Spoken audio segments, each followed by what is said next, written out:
John, you stick with me until this. Okay. Bag for you. With just a few bags, Why don't you grab those? Paper. some gloves, I will. Okay, you want to do that? and a healthy dose of enthusiasm, the Dwyer family is ready to help keep the lake looking great. And after a last-minute check, T-shirts, bags, gloves, tally sheets, pencils. it's time to hit the beach. We're going to go down to the agate beach, and then we'll go down out the lake, okay, along the rocks. All right, let's go, you guys. The beach sweep is a chance for volunteers to clean up debris from the shore. All right. One, and then Did you get the bottle cap and a piece of aluminum bottle foil? cap. We got 4 more pieces of plastic. I've got about 5. Despite the occasional rare find, Weird. What do you think this is from? they mostly pick up small pieces of junk, which they note on a tally sheet. Later, the information will be analyzed to see what types of trash find a home along the shores. Lots of cigarette butts and all this other stuff that shouldn't be here. Kids like to help. They learn both to take care of the place, not to throw garbage out, and also, I think, not to smoke because of all the cigarette butts that they have to pick up. The Dwyers like to spend time on the lake walk, running, biking, or enjoying the view. Now, with their cleaning efforts, that view's even better. It makes it a lot more enjoyable if we don't have to look at garbage that someone else decided late at night not to throw away in a trash can. And that way, if we can enjoy it, someone else can. And it's just kind of the thing to give back to the community. In Duluth, Kim Kaiser, News 6.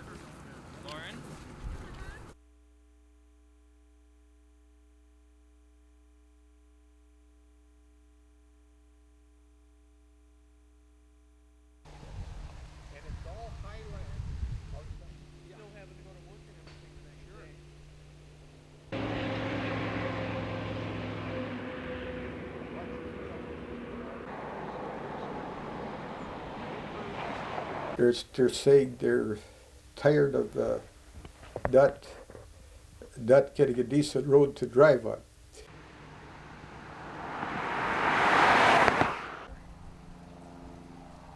About accidents, but see our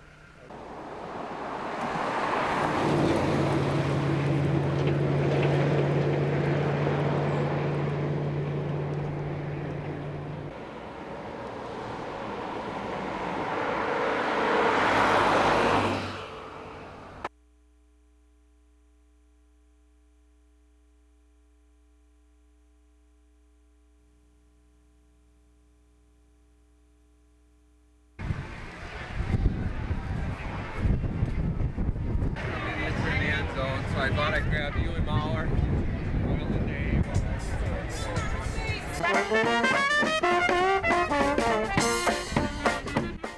one more time.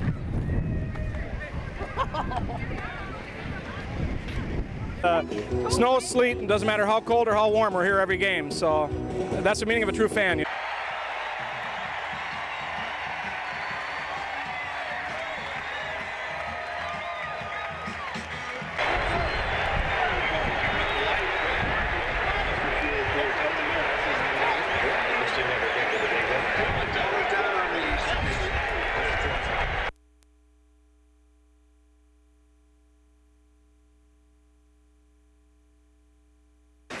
I grew up in South Dakota. I grew up in the town of Yankton. We were always pleased to consider the Twin Cities as a kind of a suburb of Yankton. You have a rich political tradition in this state, and I think that it's so appropriate that you have named this Policy Institute after one of your preeminent political figures, Hubert Humphrey. I understand that this tradition is continuing in Minnesota, that there is something being named in Nevada after your governor. I'm not sure what all the details are on that. Dan Quayle has announced that he'll be leaving the Republican race for the presidential nomination.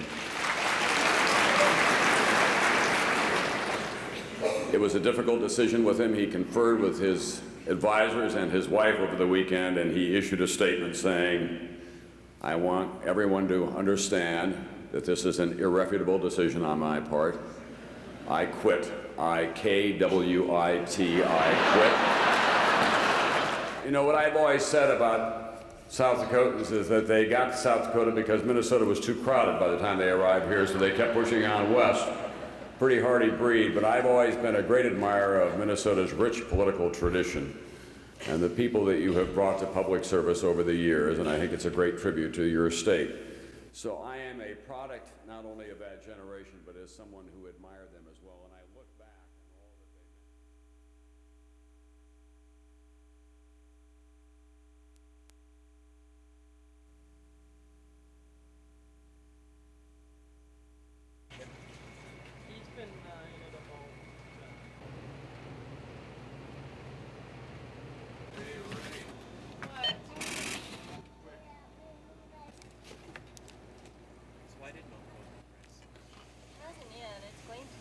This is the single largest 1-month price increase that we've ever seen. Our costs have increased almost 50 cents a gallon.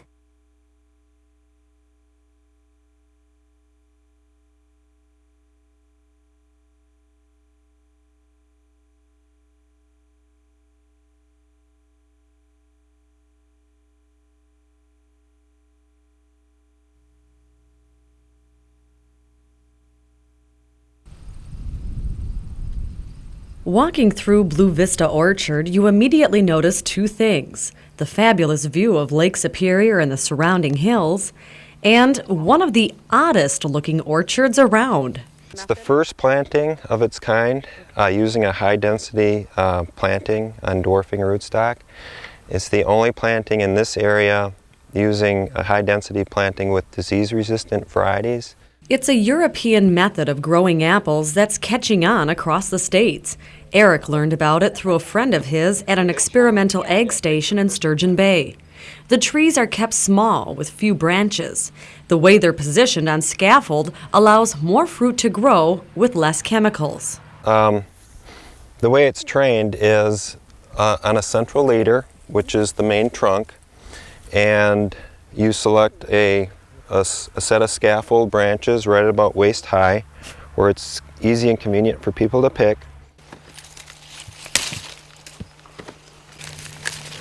It's way easier because you don't have to climb the ladders or the trees or anything. Planting an orchard like this takes a lot of time and preparation. It took Eric 2 years just to develop this rootstock. But he says he wouldn't plant trees any other way.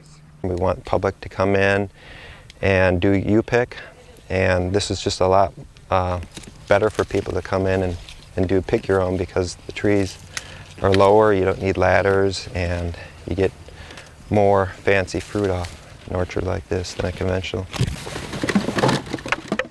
Eric says anyone can plant apple trees this way with a little help and research. He's always willing to share his knowledge with people who come to pick his apples.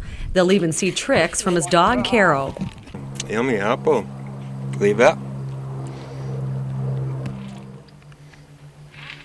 Get it. And those who doubt the method can see firsthand what imagination, hard work, and a creative spirit can grow. In Bayfield, Maureen Tallarico, News 6.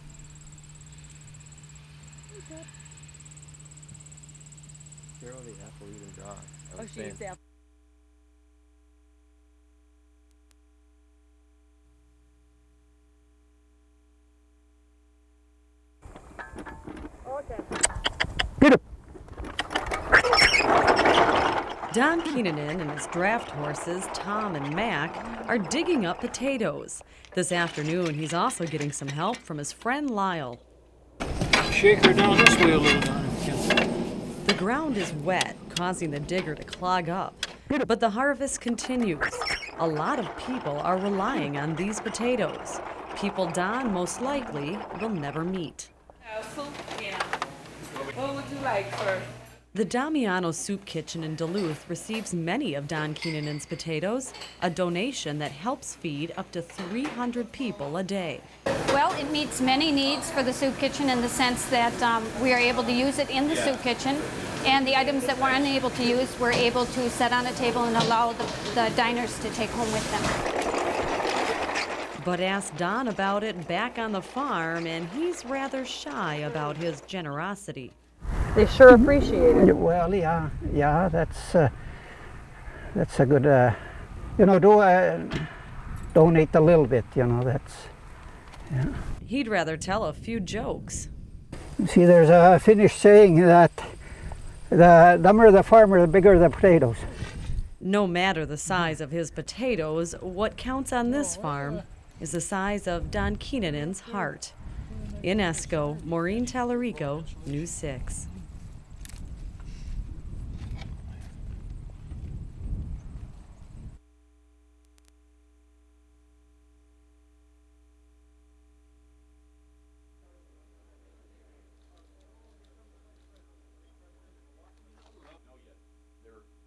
Traditionally, people try to beat the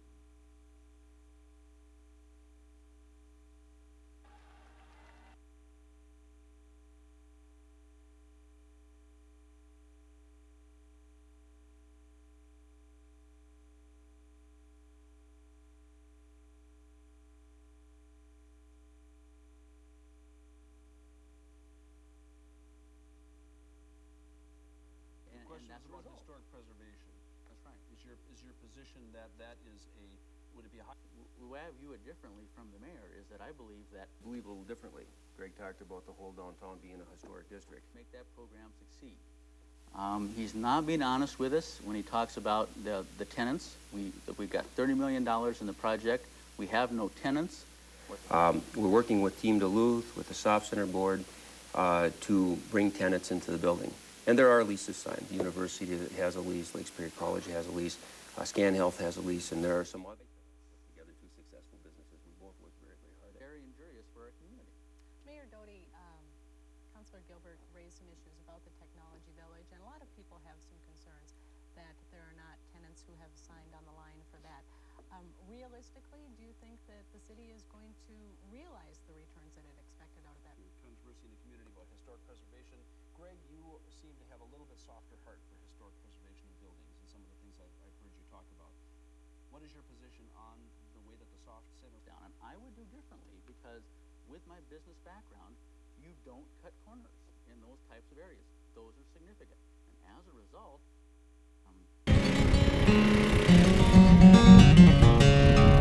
All right, Frank, pull her up a little bit there. Ooh, nice hole. Nice hole there, yeah. Get pretty wet there.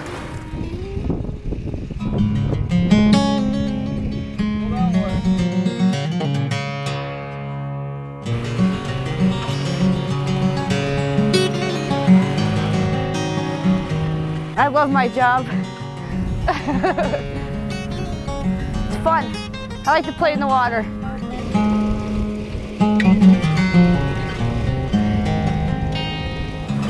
You know, it's an awfully nice day to be out here.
I'm always looking, whether I'm driving down the road, just going somewhere without my cameras, or in the woods on a specific photography trip. Craig Blacklock is always looking for an image. It's hard for him to remember a time when he wasn't. Now he's re-released a definitive Northland classic previously sold out. In Border Country, you'll find indelible images of Northland treasures. It was the biggest project Craig and the late Nadine Blacklock ever produced. For Craig, Border Country carries special memories.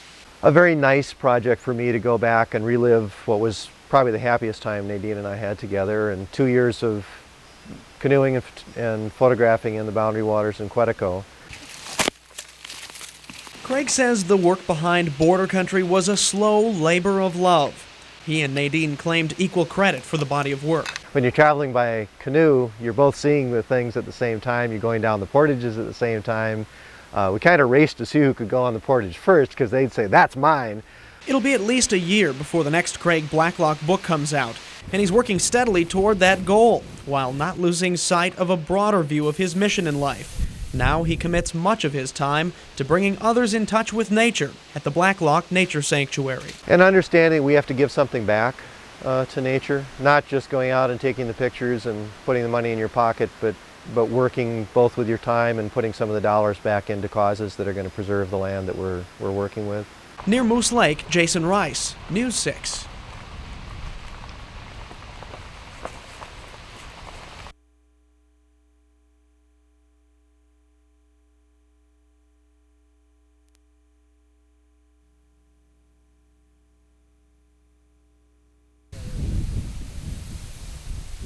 Autumn winds whip the trees east of Moose Lake. Mid-afternoon, author Phyllis Root warms her soul by the fire, getting ready to merge her words with the pictures of longtime friend Kelly Povo. They're fine-tuning their artistic relationship at the Blacklock Nature Sanctuary. It's so beautiful. The colors are so beautiful. Everything is just, I live in the city. And so for me, this is a real change. This is just the kind of testimonial Craig Blacklock loves to hear. He knows his family's land is making a difference for artists. It's why so much of his energy is now channeled to expanding and enhancing the sanctuary. It was originally my father's idea to have some sort of a sharing of this land with the public, and that it wouldn't be open to masses of people, but to have 1 or 2 people here at a time so they could enjoy the land without having to worry about other people intruding on their artwork or nature study. I like that with that picture anyway. There is some competition to get in. A limited number of emerging artists get a chance to soak in the wild splendor for anywhere from a week to a month. Usually they're here to accomplish something. Phyllis and Kelly have reworked a book they plan to publish. I don't know that had we not had the chance to come here that we would have been able to do that. In the Blacklock Nature Sanctuary, Craig hopes others will find the inspiration they need to excel in their disciplines, absorbing what they've seen on nature's canvas. Near Moose Lake, Jason Rice, News 6.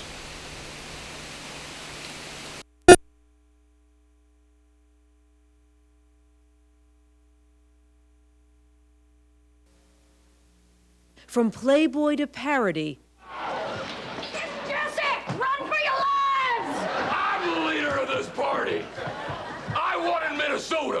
it had already been a long week for the governor when he popped up on Saturday Night Live. Now get ready to be body slammed! But while the New York audience was clearly amused, many Minnesotans were not. I really think he is an embarrassment to the state of Minnesota. I don't know what else to say. The governor stands by the interview. He believes that people ought to take it in the context that it was given in Playboy magazine. They ought to read the entire interview. But in cafes on each side of St. Paul, most people had heard enough. Disapproval of the governor's Playboy interview was still running high. He's going to speak his mind, and sometimes he has to think before he speaks. I thought he was doing quite well, but this was a little bit off base, a little too ridiculous. Bridget Crépeau agreed. Well, it's just the idea that he thinks the way he thinks is what's scary. But although Dee Hobby didn't vote for Ventura, I think he's refreshing. I love what he says. So does the national media. The governor is on the cover of this week's Newsweek magazine and featured in an article headlined, "Now He's the Man to See."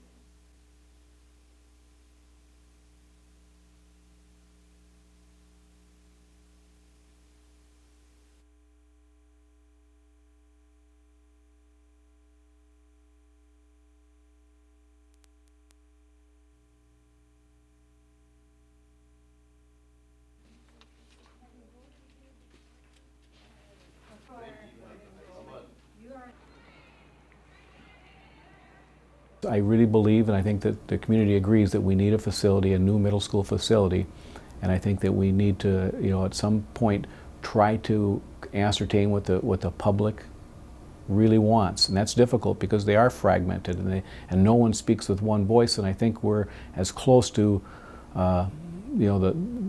the populace as we can be without pleasing everyone.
I have mitochondria in here. Mitochondria are part of the cell which produce the energy. Basically, that's why you or I live. A senior majoring in chemistry and biochemistry, Anya Gibbona is involved in research that could one day benefit many of us. The crowded research laboratory at UMD will be replaced in the near future by a state-of-the-art facility made possible by a $10 million gift from UMD alum Jim Swenson. The chemistry building's the same one I was in 1958 and 59, and I said, isn't it time for the school to have a new chemistry building? And Catherine said, well, yeah, but. And I said, well, let's see if we can do something about that. And so we are. The $10 million gift from the Swenson Family Foundation will go towards building a research laboratory building adjacent to the current science building here at UMD. In addition, $2.5 million will go to help students with scholarship funds. Chancellor Catherine Martin shares Jim Swenson's hopes of building highly successful careers in the sciences at UMD. It means that our students have a jump up on all other undergraduates that don't have those opportunities. When our students go to Harvard and interview for a graduate program, they have a portfolio of research. It's a bright outlook for students like Anya, who's already received a Swenson Scholarship for research. The scholarship was really a godsend because, to accomplish anything with a biochemistry or chemistry degree, you really have to work in a lab, but it's very difficult to do that during the school year. You do have to concentrate on your classes and whatnot. The Swenson family's donation represents about a third of what UMD is looking for in their capital drive over the next 4 years, but it sets the stage for other philanthropists to help the university propel students into the 21st century. In Duluth, Jason Rice, News 6.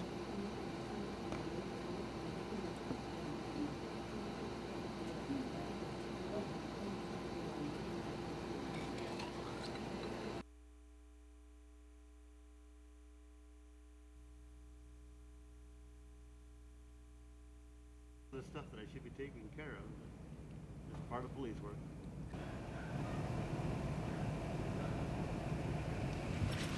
When they put these chemicals into the mix to produce this methamphetamine, you end up with these toxic and explosive byproducts.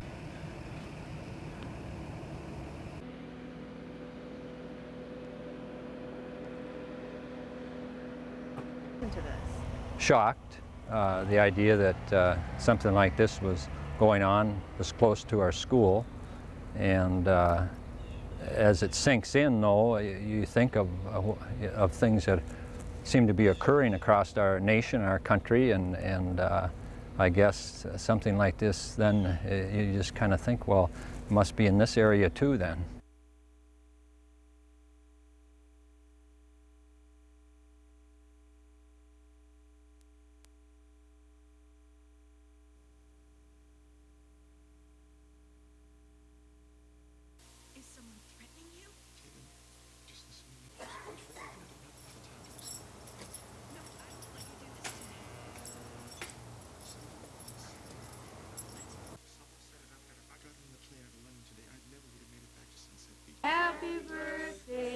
The responsibility for searching him before he got on the bus was TransCore.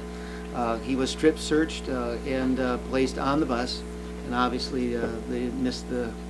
We don't know what he used to pick the handcuffs, but something was used.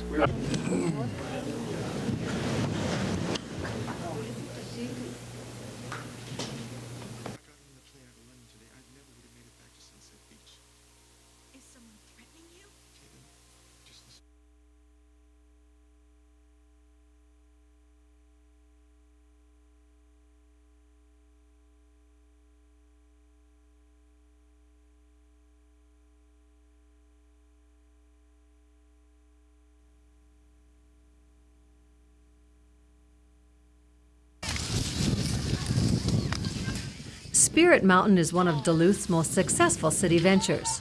Like Superior's Barker's Island, the facility is city-owned with private operators.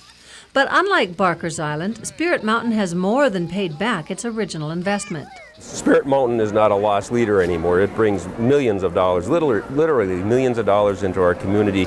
20 years ago, Superior taxpayers invested almost $4 million in the creation of Barker's Island Marina. They hired Jack Cully of Sailboats Incorporated to run the facility. Over the 20 years, the marina has paid Superior less than $2.5 million. When you add interest, the return doesn't even come close to paying back the initial investment. The payments that we're receiving from the marina do not cover right. And either the principal, well, they don't cover the principal payments, let alone the interest. But Cully's point that the marina's payments to the city have risen steadily over the past several years helped convince the city council to re-sign them. The marina has been doing very well, increasing revenues and payments to the city for the past 6 years. The new deal includes a 5% increase in the city's share of the marina's dock rental profits. But not all councilors are happy with that plan. Some say the council settled for less than it should be getting, and they say taxpayers are the big losers. And some of our concerns were whether or not our lease was appropriate, whether or not we were getting adequate compensation for the amount of business going on down there. The council as a whole felt it had enough information to renew the lease. But Councillor Dick Van Rossum wanted to see the marina's accounting in writing. I firmly believe that the city has the right to inspect those books, to find out, in fact, what is there and what is not there. I'm not willing at this point to simply say, okay, we'll turn our books over to you and you pick and choose and fish around there and make whatever determination you make. I don't think it's appropriate. I don't think it's at all necessary. The city doesn't require an annual audit of the marina's books, getting instead something called a financial review. They look at your figures that your accountant has gathered and review those. That's right. And say to the city, you're this getting is what you deserve. That's exactly 60%. Right. And that's been the case since day one.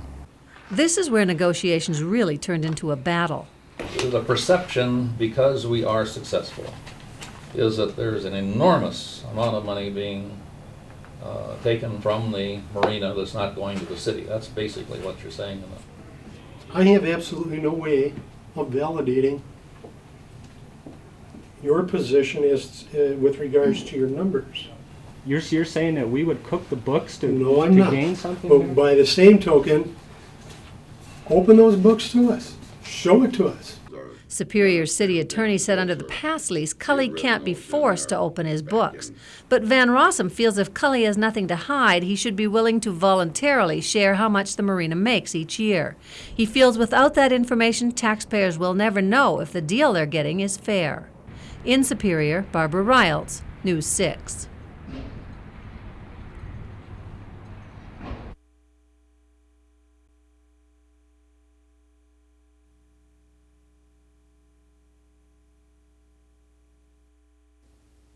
It's been known for some time that hormone therapy can help ease many of the symptoms. Now studies show that diet may play an important role as well. Joanne, how are you doing today? When hot flashes started disrupting her sleep, Joanna Munsing visited her nurse practitioner. How's the hot flashes been? The nurse practitioner recommended exercise and more soy in her diet.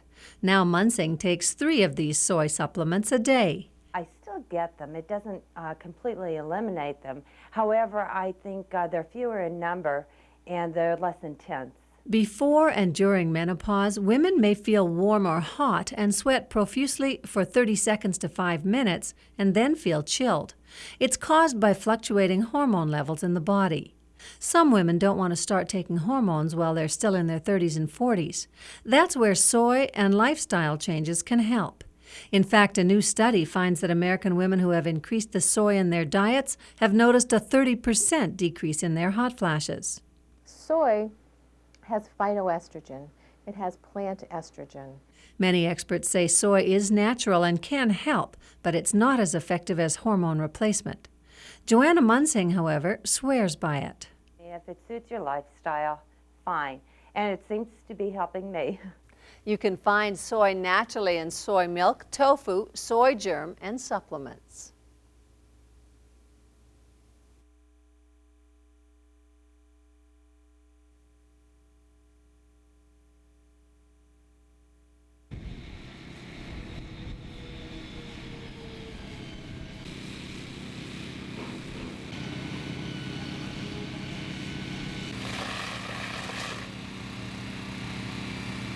It probably took us about an hour and a half to 2 hours to get it under control. It's a large structure, it's an old structure, it's an old school.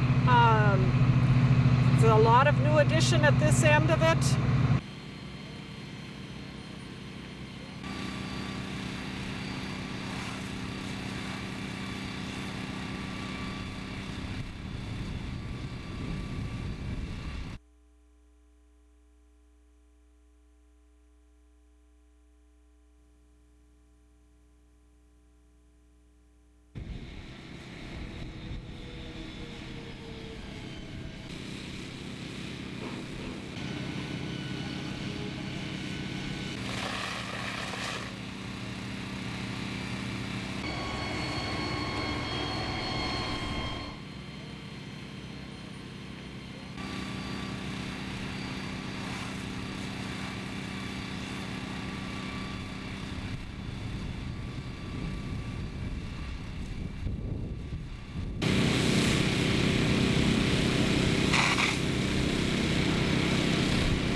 Homeowners living on or near Stryker Bay listened and watched as a panel of representatives from the Minnesota Pollution Control Agency discussed the future of their land.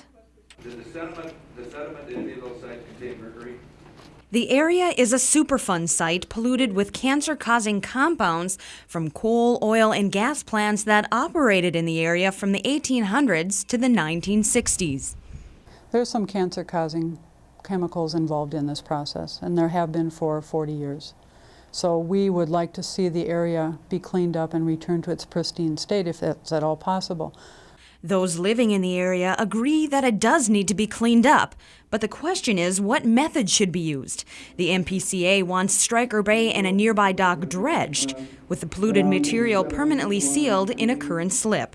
Another option would be to permanently cap the area, filling it in with soil and sediment and creating wetlands. What we did say is that we would... At the meeting, hydrologists presented their studies and recommendations to the board for review. In other words, we'd be taking water out of the river, we'd be taking highly contaminated sediments out of the river. Whatever method is used, the cleanup will cost millions of dollars and several years to complete. No one is going to get everything they want. Some people will have to compromise. I think most people will probably have to compromise. But the net environmental benefit will be the returning of this area back to a more healthy environmental state. In Duluth, Jody Grayson, News 6.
You have to have documentation of records, written procedures, a number of those kind of things that, if they're in place, that helps to demonstrate that you as a company and as individuals are doing an excellent job at whatever you do in the realm of the environment.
Gary Doughton said he sold a rifle to Donald Blum 2 years ago, and the two worked together at the Minnesota Veterans Home.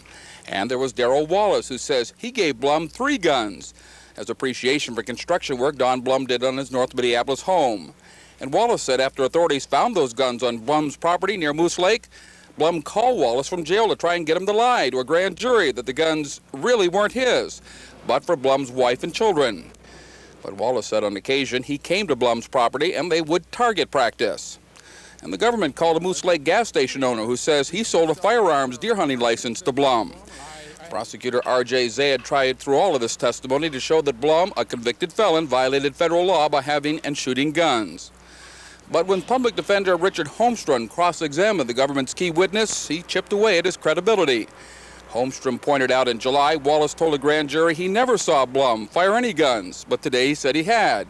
Holmstrom asking, when were you lying, then or now? And Wallace said he may have told a jailer the guns were really his, but he can't recall saying such a thing. And when Holmstrom accused Wallace of fabricating some of today's testimony to avoid criminal charges himself for giving a felon guns, Wallace denied he was making things up today. Outside court, Holmstrom wouldn't talk about the testimony, but he had this to say. Well, again, I'm pleased the way things went. I'm not going to say anything further than that, but I'm very pleased the way things went today. And the Poyers have sat through all of this, too. Pam Poyer says she's made eye contact with Blum in court. While she may not know what he's thinking, she has some definite thoughts. He did confess to the people, and why not be man enough to follow through with it? And don't be a coward, and that's what he is.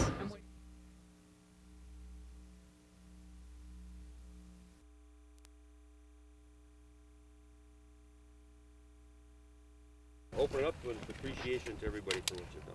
Thank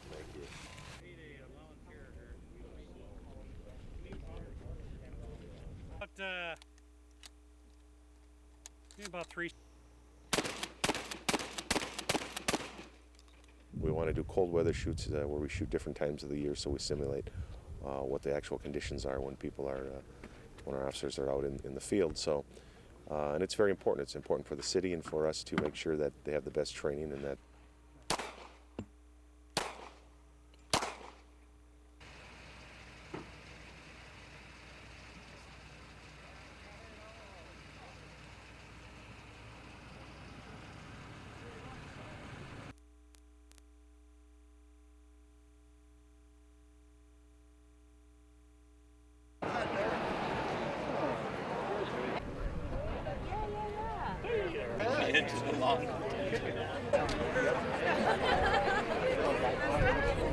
Nobody wants to be out on a picket line 1 week, much less 9 weeks, and nobody wants this to go on and on.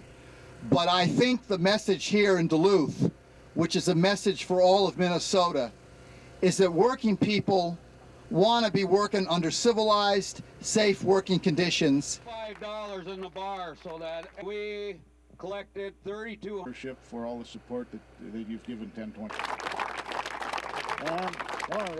And all I can say is right now that you guys just stand behind your leadership and stick together and don't get away from that. If you all stick together, you are going to win this fight and you all be back to work. So good luck. Paul, we appreciate it. Had our good collection last week, and like I Thank you, John.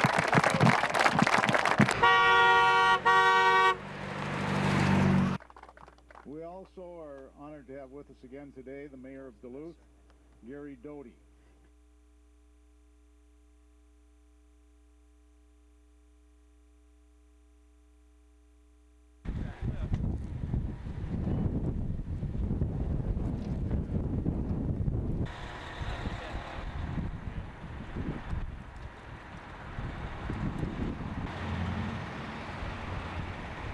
Well, I'm hoping it doesn't take too long, but I'll be up here. I'll be up here until I do it. Yeah, it is windy and we're having some trouble with the tent, but you know, what can you do?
Yeah.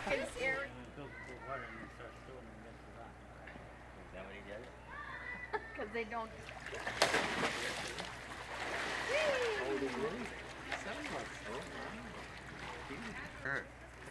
Yes. Alex, want me to carry you up? See the other bear? Come here, come here. Stay right here. Show you, give you a better look. Yeah, but not right this minute.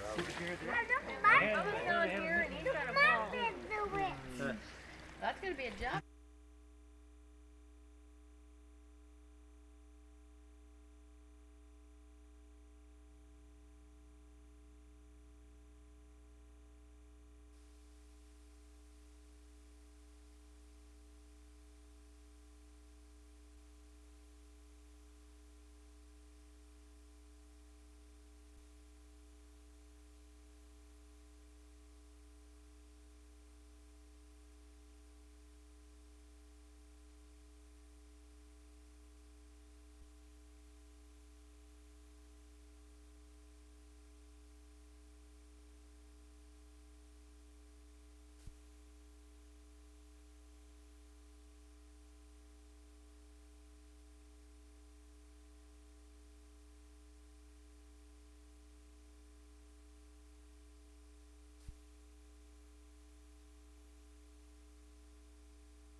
Testimony against Williams started with the victim's brother, who is a Douglas County Sheriff's Sergeant.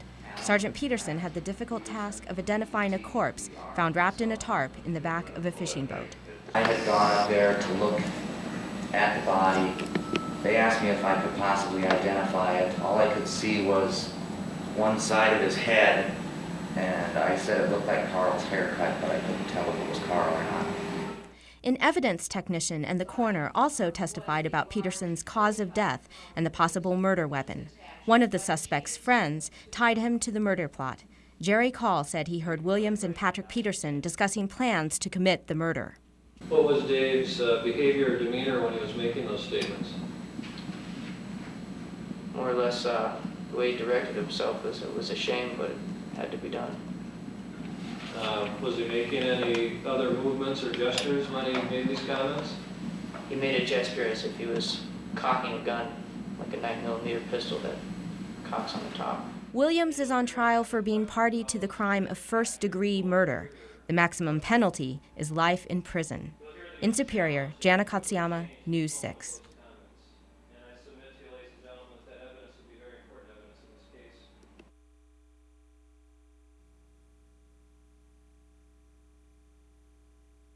Oh, I'm sure they pushed one up ahead because it's quite a ways down there. Pushed one up and then the other guy probably pulled himself out.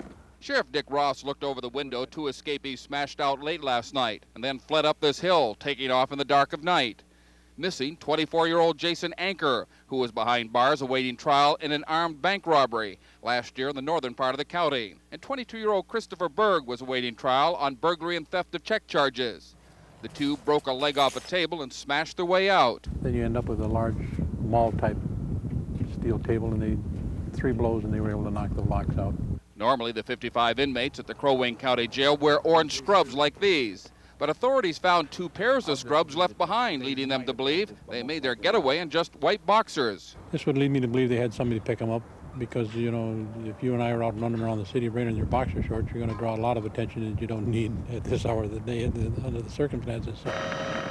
Investigators using dogs tracked the men from the jail through a wooded area toward the high school, but the canines lost the scent near the school. Authorities believe the 2 have rounded up clothes by now, but caution anyone who sees the men to not confront them, but call 911. An escape doubles your sentence. So he's looking at a lot of time and probably nothing to lose by doing what he's get out and get into some serious trouble now.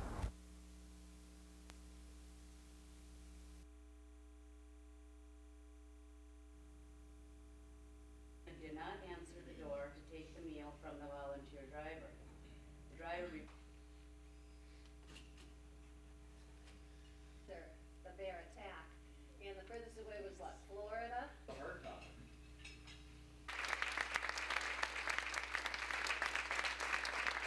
When the bear finally retreated a bit, climbing up into a nearby tree, Tony, possibly risking his own life, raced in and pulled Matthew to safety. Bite marks on my arms and on my head, and there was claw marks on those areas too, and it just hurt really bad. I remember. What was going through your head as you were being dragged into the woods by a bear? Well, as I was being dragged, you know, I had time to just sit there and think of what I should do, and the first thing that I thought of was that maybe if I just be really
If they were to decide otherwise, that gives us ample time for planning and finding another sponsor.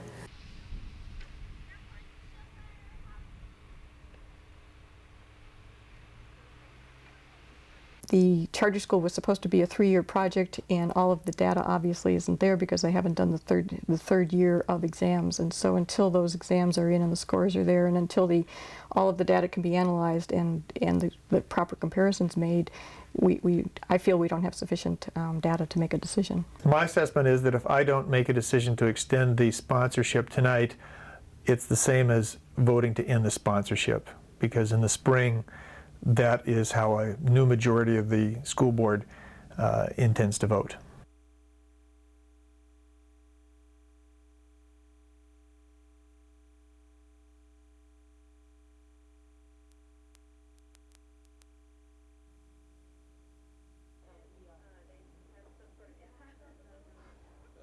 That's an excellent question, and the answer to that is that it can either be somebody who has had a great impact on the community, perhaps lived most of their life here, but it also might be somebody who was born in Duluth or spent a period of time here and then went on to great things on the state or national or world stage. It could be anybody from Bob Dylan to the person who lives down the block. We've intentionally left that really open, and what qualifies a person as being a great Duluthian, in my mind, is whatever is in the mind of the person that's doing the nominating. And that's why we're asking our readers for nominations, because if it was left to just a small group, we're sure that we'd overlook somebody, and we don't want to do that.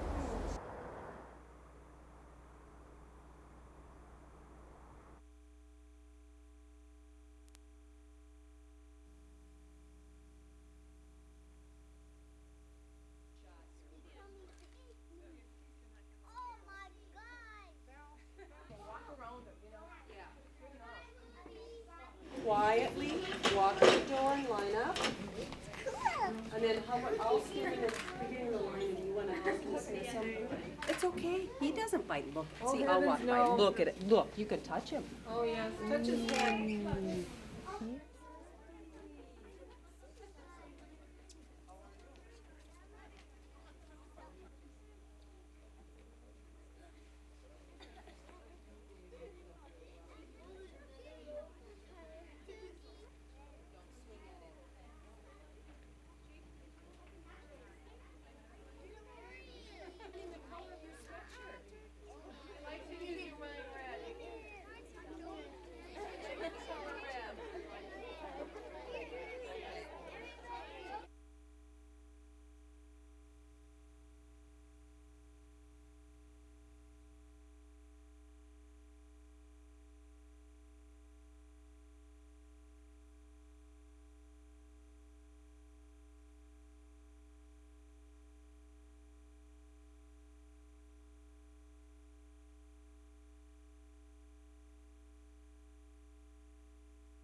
I don't know what I'm doing wrong that I'm not getting 1,000 people at these meetings. I don't know that I can handle 1,000 people, but I'd like to see it just because I would like to see it. And I keep struggling with that, and I want the people to come because I think, again, it's important for them to know what's going on in their community. And the other premise here that's really, really important is that this is a police department of the city of Duluth admitting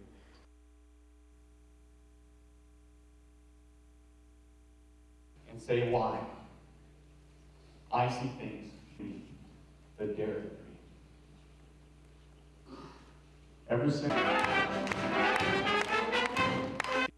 talented people. All right, and I think the difference between us and them ultimately will be that we live a life like Minnesota, average Minnesotans. Jerry Januzich, Senator to be for the United States.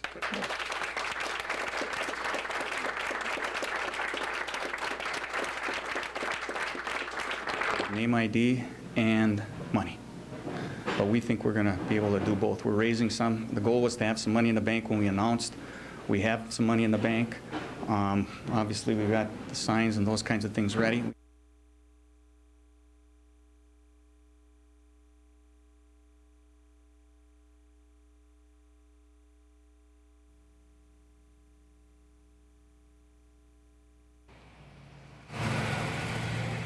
Paragus Northwoods Company has almost everything any Northlander would need.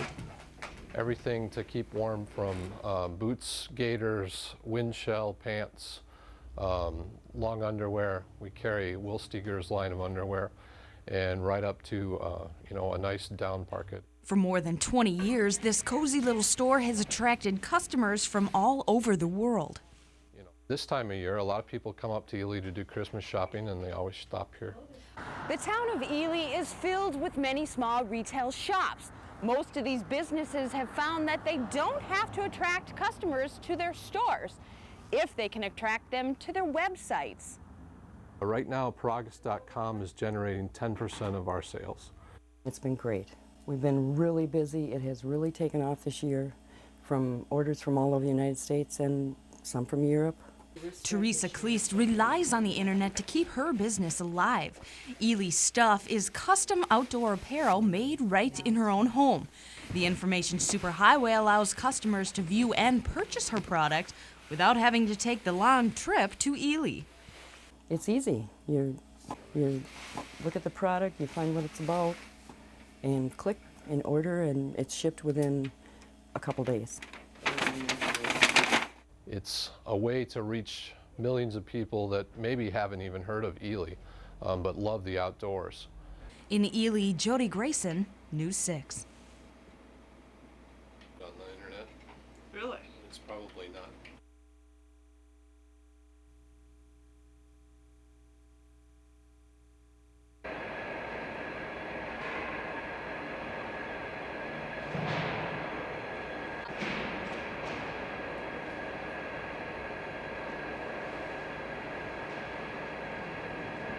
And in addition to that, because it's the year 2000, we thought that we might try something a little bit different and add another event, and that is Warmer by the Lake, that's going to take place on New Year's Day.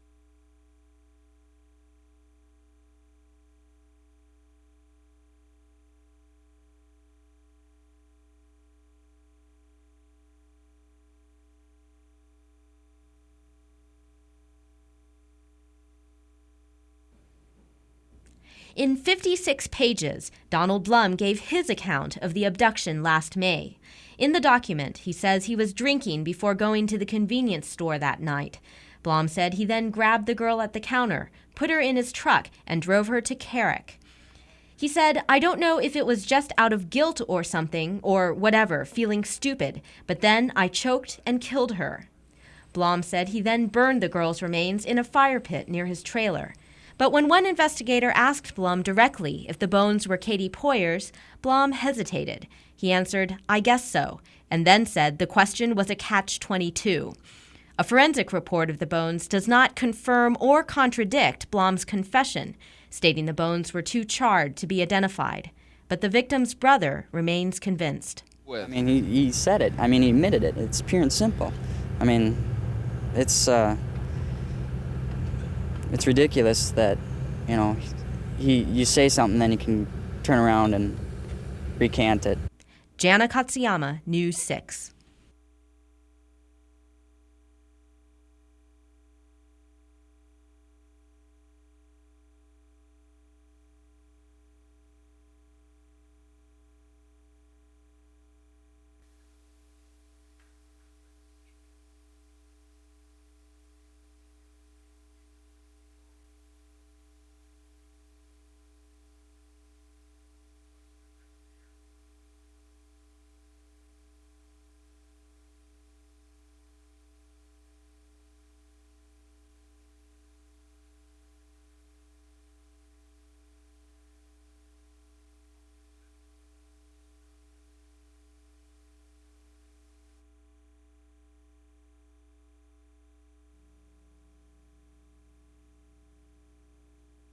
Capsulize, I think, in a nutshell by simply saying that every effort that the company made to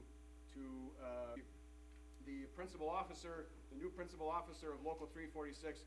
With the organization of a labor union, you do get respect because you're all on the same page, on the same line, at the same time. And the force of the membership demands respect. What's the mood in the plant?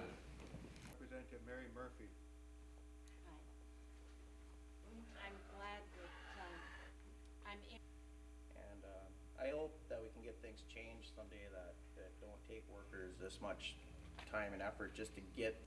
David? Well, thank you everybody for coming. Thank you very much. Thanks.